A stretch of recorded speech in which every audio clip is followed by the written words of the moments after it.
बंद करो, बंद करो, बंद करो। आप देख रहे हैं हिंदुस्तान।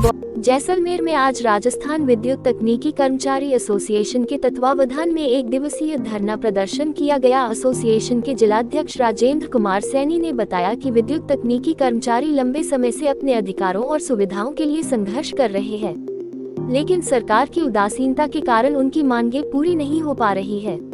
उन्होंने बताया कि धरना प्रदर्शन का मुख्य उद्देश्य पुरानी पेंशन को विधिवत रूप से लागू करना, कर्मचारियों का वेतन वृद्धि नियुक्ति तिथि से करने, विभाग में निजीकरण पूर्ण रूप से बंद करने व कार्य परिस्थितियों में सुधार जैसी महत्वपूर्ण मांगों को सरकार तक पहुंचाना है। उन्होंने बताया कि अगर सरकार उनकी मांगों पर ध्यान नहीं देती है तो एसोसिएशन आगे की रणनीति पर विचार करेगी और अनिश्चितकालीन हड़ताल भी कर सकती है। धरना प्रदर्शन का आयोजन अधीक्षण अभियंता जैसलमेर में सुबह 11 बजे से शुरू किया गया, जो शाम 5 बजे तक चला। राजस्थान विद्युत तकनीकी कर्मचारी एसोसिएशन के बैनर तले हमने 10 तारीख को एक ज्ञापन दिया था। उसमें हमने स्पष्ट शब्दों में हमारी 7 मांगे थी। उसके लिए 24 तारीख को एक दिवसीय सांकेतिक धरना के रूप में हमने निगम प्रशासन को सूचना दी थी, जिसमें हमारी पहली मांग थी, जो आवश्यक मांग है, वो थी ओल्ड पेंशन। ओल्ड पेंशन में हमारे जो निगम जो बोर्ड है उसमें सीपीएफ की कटौती होती है।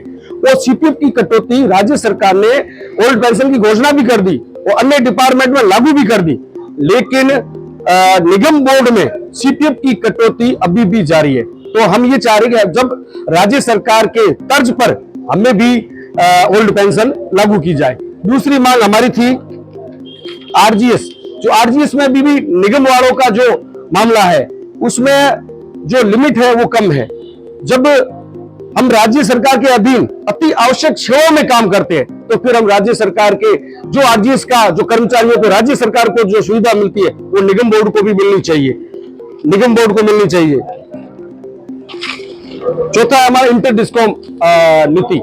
इंटर डिस्कॉम का मैं आपको डेफिनेशन बता देता हूं कि अगर निगम की 3 डिस्कॉम कंपनियां हैं, जोधपुर, अजमेर, जयपुर, अगर कोई एक विशेष कंपनी में भर्ती हो जाता है तो दूसरी निगम कंपनी में वो नहीं जा सकता है। जैसे कोई जोधपुर का बंदा है और वो अजमेर या जयपुर में भर्ती हो रखा है तो वो वापस कभी अपने घर नहीं आएगा। और अन्य जितने भी डिपार्टमेंट है राज्य सरकार में, वो सारे ट्रांसफर, जब पॉलिसी आती है, ट्रांसफर का समय आता है, वो अपने घर के नियरेस्ट पॉइंट पे जाते हैं और अति आवश्यक सेवाओं में काम भी करते हैं। तो हमारा ये भी रहता है कि कुछ साल तक यहाँ नौकरी करने के बाद में वो अपने समीप, अपने घर के नजदीक भी जाए।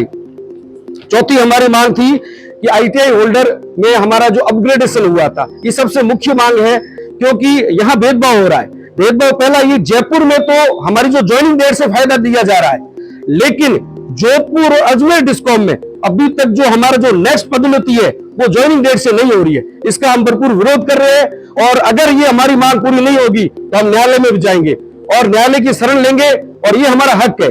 चैनल को लाइक सब्सक्राइब जरूर करें।